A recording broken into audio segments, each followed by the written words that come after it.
Hello viewers, I am Harish, Assistant Professor from the Department of Mechanical Engineering, Chaitanya deemed to be University Engineering College. So today in this session we are going to discuss an important topic for GATE as well as engineering services, that is break-even analysis from the industrial engineering subject. So before going to get into the topic, let us clear with the fundamentals. So that is, what is break-even analysis, when an industry is going to suffer with the losses, and at what particular instance the industry is going to be turned into the profits, and the very important crucial thing is what is the break-even point. So in order to calculate or in order to understand this break-even point, so let us understand in a simpler way, that is what is a break-even point. For example, to discuss this in a simple way, in yesterday newspaper I read a news that some XYZ hero movie collections has reached to the break-even point. So what does it mean? The movie collections of some XYZ hero has reached to the break-even.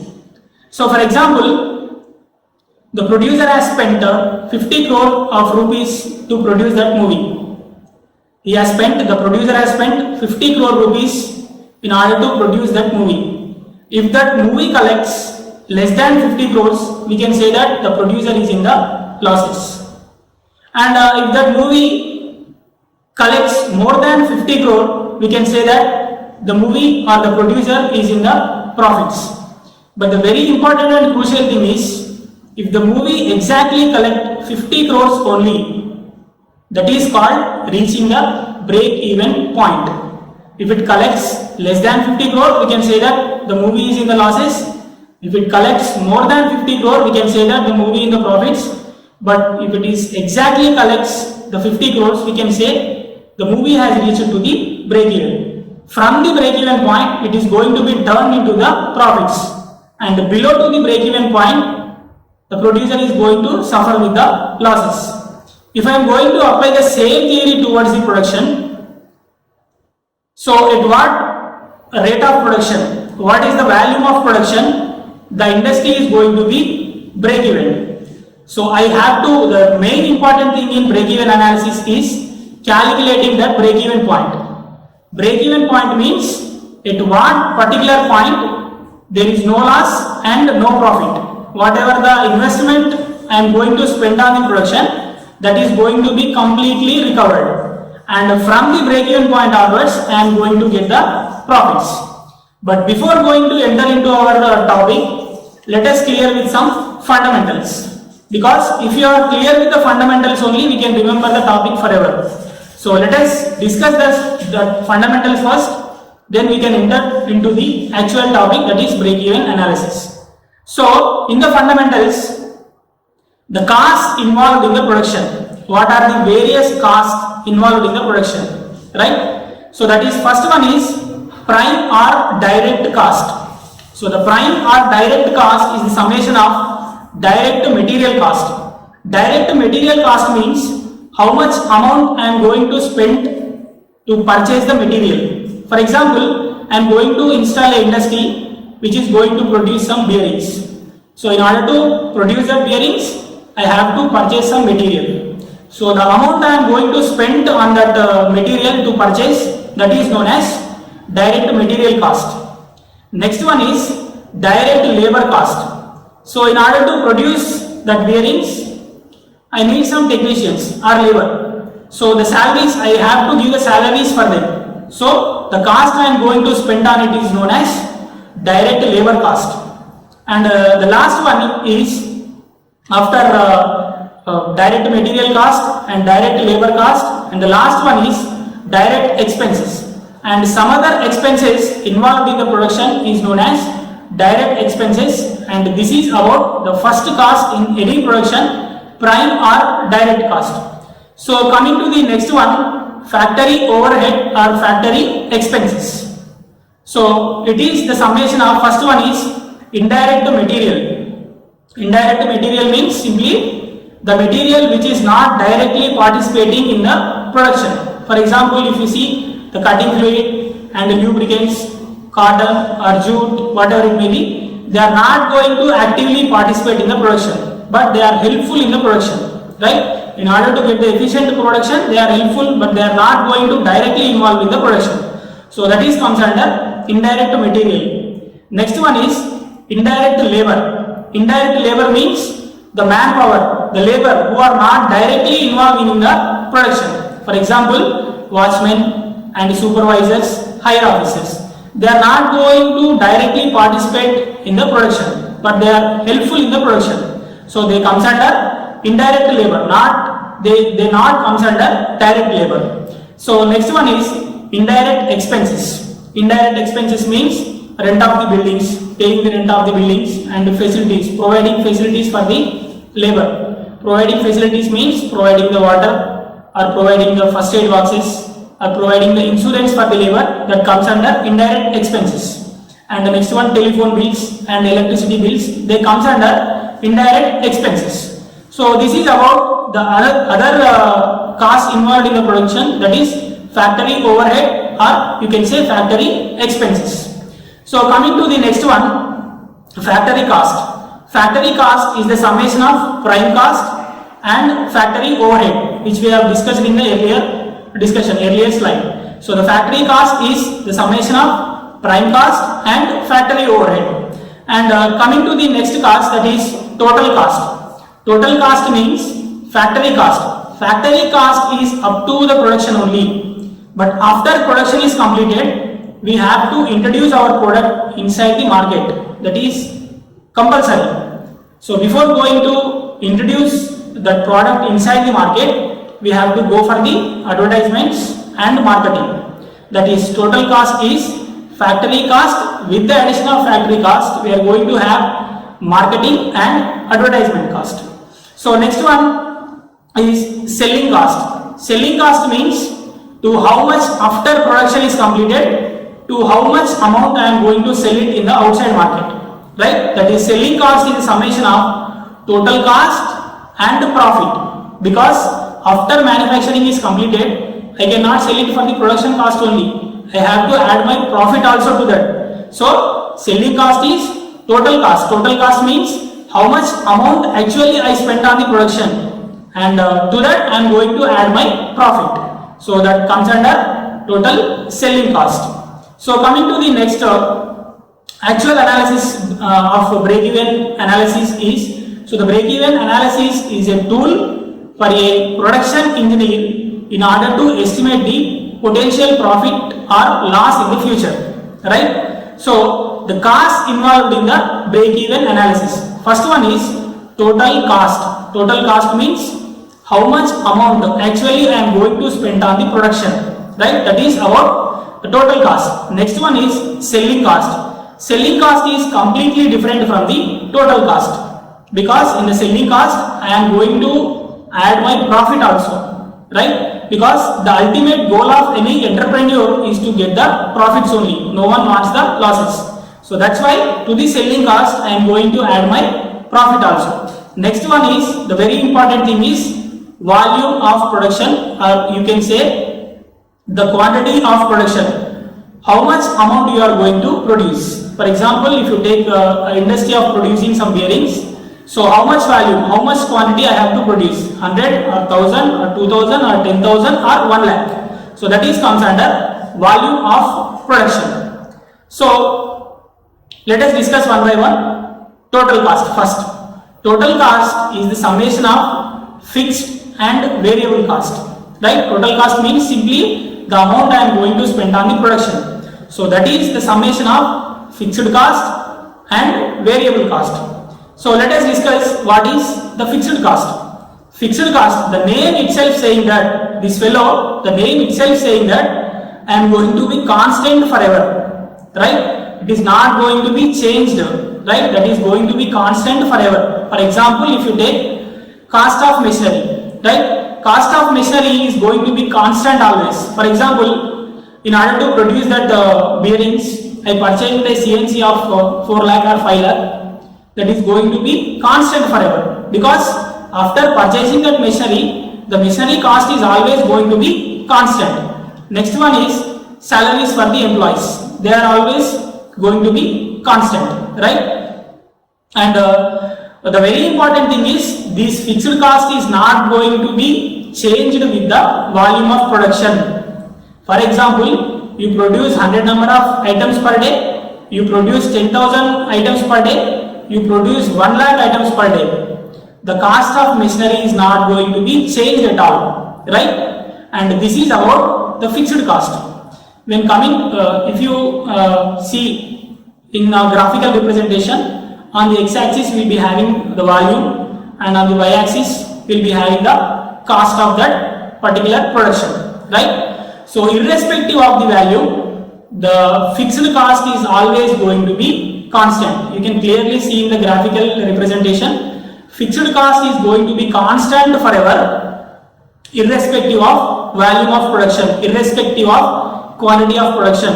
You produce 100 goods per day, you produce 1000 goods per day, or you produce 10,000 goods per day, that is going to be constant. For example, if you take the machinery cost, you produce 10 number of items per day, or else you produce 20,000 number of items per day, that is going to be constant forever. So next one is the variable cost. What is variable cost? The name itself indicating that the cost is going to be varied, depends upon the rate of production, right? When the rate of production is going to increase, the variable cost is going to be increased. For example, in order to produce 10 number of items, it is going to cost something. In order to produce 100 number of items, it is going to be cost something. So that the variable cost is going to be proportionally increases with the volume of production.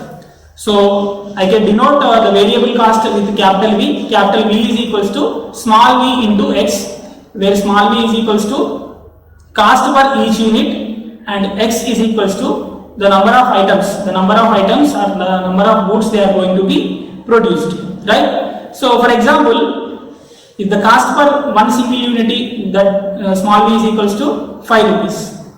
If I am going to produce 5 number of elements, 5 number of products, that 5 into 5, it is going to take 25 rupees. In the next case, if I need with 10 number of products, means the x is 10, right? The quantity is 10 and the cost per each unit is 5 rupees. So in order to produce 10 number of items, 5 into 10, that is, it is going to take 50 rupees. Means when the volume of production is going to be changed with respect to the volume of production, the variable cost is going to be changes always, right? Very simple to understand, right? So coming to the notations used. So what are the notations? Standard notations we are going to use throughout the analysis, right? Let us look about what are the notations we are going to use, right? That is, first one, capital F, that is the fixed cost in rupees. Capital F is fixed cost in rupees, and small x is number of units going to be produced, right? Number of units going to be produced. Small v is equals to variable cost, cost per unit, right? And capital V is equals to total variable cost, capital V. So capital V is equals to small v into x, right? Total number of items into cost per each item, that is the variable cost. Next, small s is selling cost, means to how much amount I am going to sell it in the outside market, that is selling cost. So capital S is total cost, total sales, that is equals to small s into x, where x is the quantity I am going to sell and s is the cost per each unit, right? To how much amount I am going to sell it in the outside market. So this is about the notations we are going to use throughout the analysis, right? So let us discuss with a simple example, right? Where the total cost is fixed and variable cost. Fixed cost plus variable cost. So that during this example, I am going to consider fixed cost. For example, fixed cost I am going to consider as 25,000 rupees, right? And the number of units I have to produce is 8,000. For example, 8,000 units I have to produce, and that is x is equals to 8,000. Cost per each unit means how much cost I am going to spend to produce each unit, that is small v is equals to, for example, 4 rupees per unit, means to produce 1 unit I am going to spend 4 rupees, and the quantity I have to produce is 8,000, right? So we know the formula. Total cost is fixed and variable cost. Just substitute the values.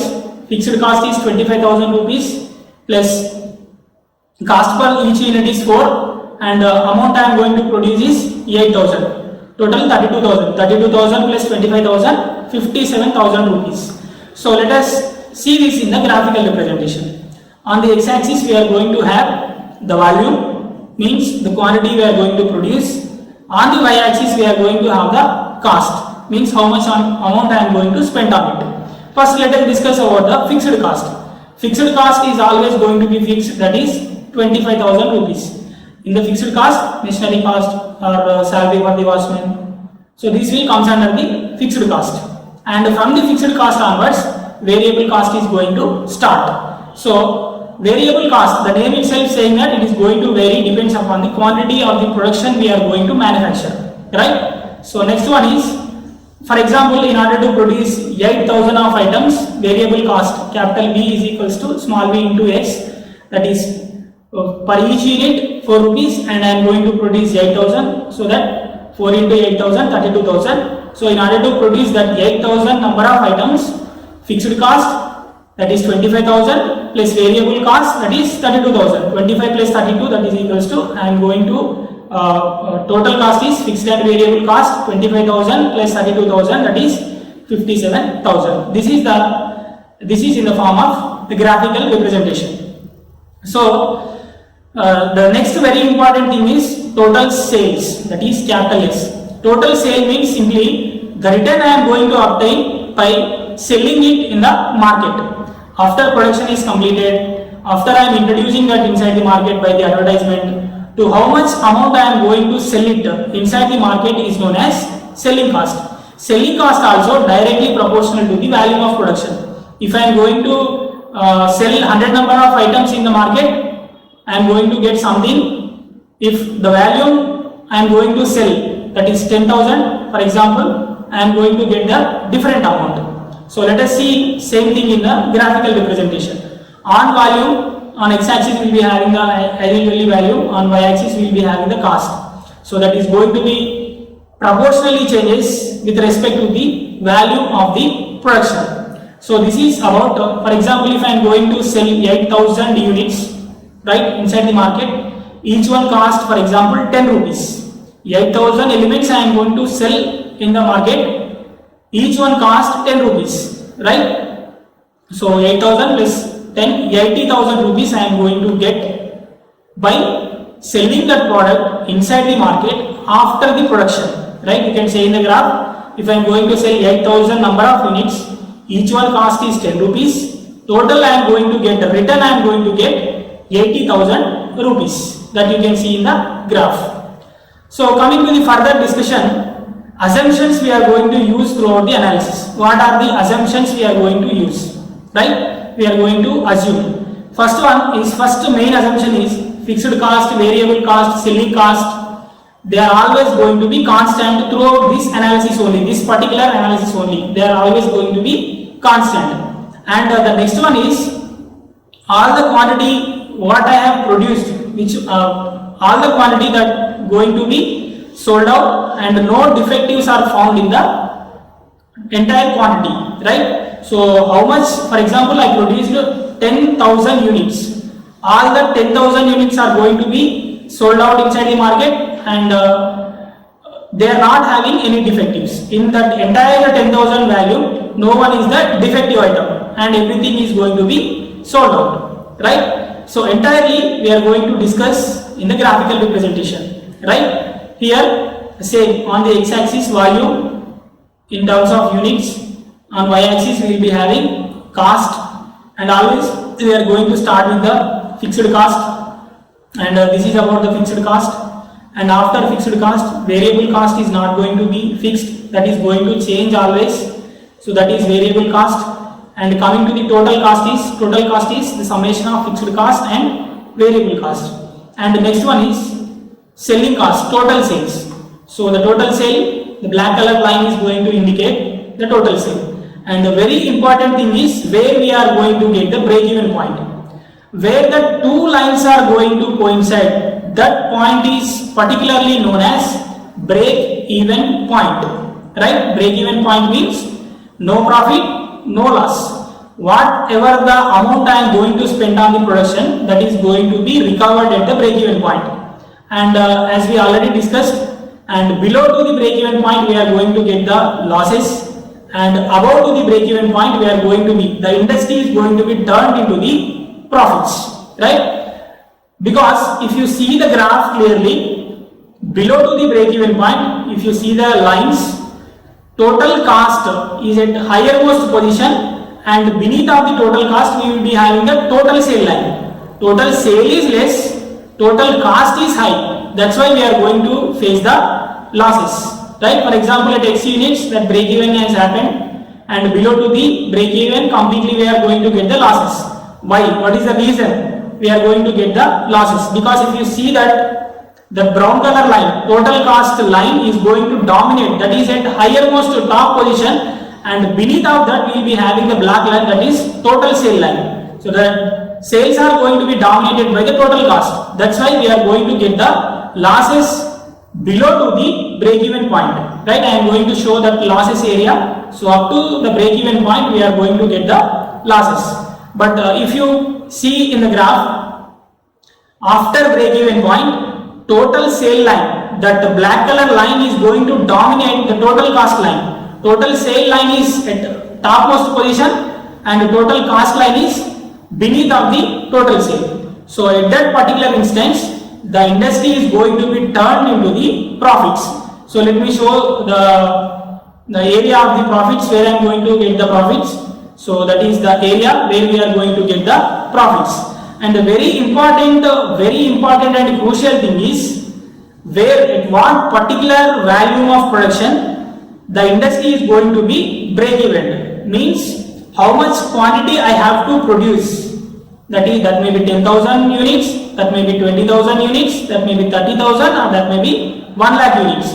So here the very important thing, my duty is to calculate the quantity required to reach the break-even point. So I am going to consider X units. For example, if I produce X number of units, I can reach the break-even. So I have to calculate what is that the value of X.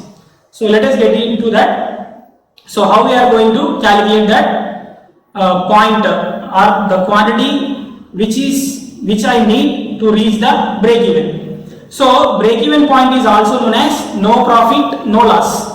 Neither we are going to get the profit nor we are going to get the losses, right? Whatever the investment I am going to spend on the production, that is going to be completely recovered at the break even point, right? So total sale, let us calculate the actual thing, that is break even at break even point, what is the quantity I have to produce. That is, we know that total sale is equals to total cost plus profit. Total sale means cost which I am going to provide to produce or to manufacture that. In addition that I am going to add my profit. So that comes under total sale. So next one, total sale, we know that capital S is equals to small s into X. And total cost, we know that fixed and variable cost, where variable cost is capital V is equals to small v into X. And I am going to represent profit with capital P, right? So if you put 2 and 3 in 1, you are going to get this. S is equals to total sales is equals to total cost, that is fixed cost and variable cost plus profit, right? So we know that small capital S is equals to small s into X is equals to fixed cost capital F plus variable cost is equals to small v into small x plus my profit is capital P. So if I bring that Vx to the left hand side, Sx minus Vx is equals to F plus P. So if I take x as common, S minus V into x is equals to F plus P, right? So from there, x is equals to F plus P by S minus V. So F plus P is simply fixed and profit, that will be in the rupees, and S and V, that is rupees per unit. So rupees gets cancelled, we remains with the units. So if I am going to produce these X number of products, if I am going to manufacture that X value, my industry is going to reach the break even. My production industry is going to reach the break even. Break even means neither going to get the profits nor going to get the losses, right? So let us further discuss. X is equals to, we have calculated f plus p by s minus v, right? But very important thing is, at break even point, what is the profit? Profit is 0, loss also 0. So in place of profit p, profit is 0, so substitute 0 in the p, so it becomes x break even point. So x break even point is equals to f by s minus v, because in the place of p we have substituted 0, because at break even point profit is 0. So from this, if you put the equation 4 in equation 2, we are going to get the break even point corresponding to the sales. So actual equation is total sales, s is equals to small s into x, right? So break even sales are, if I am going to, in place of x, I am going to put xBEP, break even point, so that s into f by s minus v, right? So at break even point I am going to get this sale. So if I am going to get this return, I am going to be, my industry is going to be safe, means I am not going to suffer with the losses, I am not going to get any profits. But after that break even point, completely I am going to get the profits.